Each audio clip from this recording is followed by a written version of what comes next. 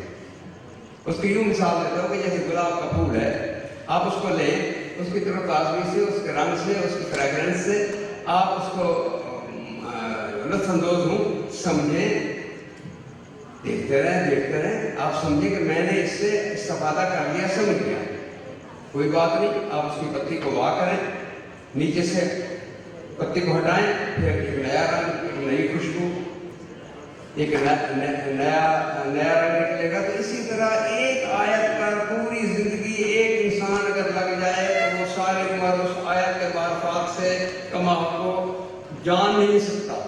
یہ ہے تو پوری قرآن شریف 30 پارے 114 سورتیں اور 6036 آیات پر وہ اپنی دست کر سکتے ہیں. یہ میری خوش قسمتی ہے کہ شوال کے بابرکت مہینے میں جس کے آنے پر نبی کریم صلی اللہ علیہ وسلم خوش ہوتے تھے کہ شوال, شعبان اور پھر رمضان کی کو حاصل کرنے کی دعا کرتے تھے, ان میں جیسے انسان کو یہ سعادت نصیب ہوئی کہ میں اس مہینے میں اس بات قرآن کریم کی ایک محفل میں شریک ہوں, اور اس کا کریڈٹ جو ہے وہ یادگار کلب کو بھی جاتا ہے کہ انہوں نے اتنی خوبصورت تقریب جو ہے وہ اس خوبصورت مہینے میں کی. اس حوالے سے کہ آپ کمر کس لیتے تھے رمضان کی تیاری کے لیے, اللہ تعالیٰ نے اس میں ایک تراویح کا نظام ہمیں آپ دیا ہے, وہ آ رہا ہے. وہ کیا ہے کہ اگر نبی کریم صلی اللہ علیہ وسلم کی امت سارا سال بھی قرآن کریم کو چھوڑ دیتی ہے, پڑھتی نہیں ہے, ریگولر مطالعہ نہیں کی, نہ صبح کے وقت پڑھتی ہے, نہ رات کو سوتے وقت پڑھتی ہے, تو پھر ایک ریفریش کورس آ رہا ہے, ایک مہینہ آ رہا ہے کہ آپ اس کی ریویژن کر لیں, ساری رات ایک عبادت کو گزاریں اور اس مہینے میں پورے قرآن شریف کو زندگی میں ایک سال کے اس مہینے میں تو پڑھ لیں. اگر ہمارا آپ کی یہی حال ہے کہ ہم پہلے مولوی صاحب کی سپیڈ پوچھیں گے کہ 19 منٹ والا ہے کہ 38 منٹ والا ہے, اور پھر اس کے بعد یہ نہیں کرتے کہ آج کا بچہ بھی اسکول جاتا ہے تو وہ سبق یاد کر کے جاتا ہے, آج استاد مارے گا, کل اس نے پڑھایا تھا پوچھے گا.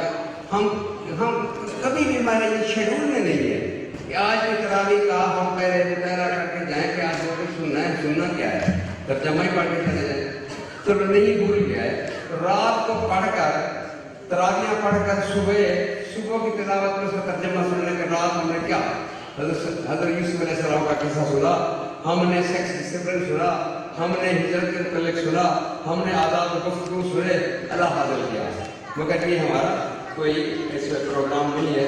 تو میں اسلامک ریسرچ فاؤنڈیشن کے جو منشور ہے لوگوں کو قرآن فہمی کی آسانی کے لیے, تو اس کے لیے میں یہی دستار کروں گا کہ تراویح موسم آ رہا ہے, اس کے لیے تیاری کیجیے, اس کے لیے رات کو پڑھ کر جائیے, رات کو سو جا رہا ہے دل کو ترجمہ کیجیے, تاکہ زندگی کے اگر اتنے سال گزر گئے ہیں اس غفلت میں تو اس سال ہم اس کو ایک دفعہ ریویژن کر لیں. ہمارا حال تو یہ ہے کہ یورپ میں ڈے کیئر ہے, بچے تنگ کرتے ہیں, لوگوں نے اپنے جاب پر جانا ہوتا ہے تو ڈے کیئر کے لیے پیمنٹ کرتے ہیں, بچوں کو وہاں چھوڑ دیتے ہیں, اپنا کام کر کے آ جاتے ہیں, وہ سنبھالتے ہیں, اس کے پر پیسے لیتے ہیں. ہم نے ڈے کیئر مسجد کو بنایا, وہ حساب کرنے لگایا. چھوٹے چھوٹے بچے ہیں, صبح شور نہ کریں, کام نہ کریں, ہم نے کام کرنا ہے, تو بستہ جاؤ, کتاب جاؤ, کہنا جاؤ تو نہیں مولوی ہوتا ہے. وہ جناب ڈے کیئر کے طور پر مولوی صاحب کے ذمے, وہ جناب قاعدہ پڑھ رہے ہیں, وہ قرآن کی مجازہ پڑھ رہے ہیں, سکول میں داخلے کا وقت آیا تو بس یہ الحمدللہ یہ خیرات کر رہے ہیں, بچے جو ہے ناظرہ پڑھ لیا. اس کے بعد ہم نے کبھی اس بچے سے نہیں پوچھا میٹرک کے بعد ہم نے کبھی قرآن شریف دوبارہ پڑھا. ہم نے کہا ہے تم نے سوشل سائنٹسٹ بننا ہے, تم نے ڈاکٹر بننا ہے, ڈینٹسٹ بننا ہے, انجینئر بننا ہے جی, اور وہ پوری زندگی گزر جاتی ہے. ہم نے کبھی اس کو یاد نہیں دلایا کہ ہم نے یار مسجد میں جا سکتے خدا کے بنا. تو یہی میں عرض کر رہا تھا کہ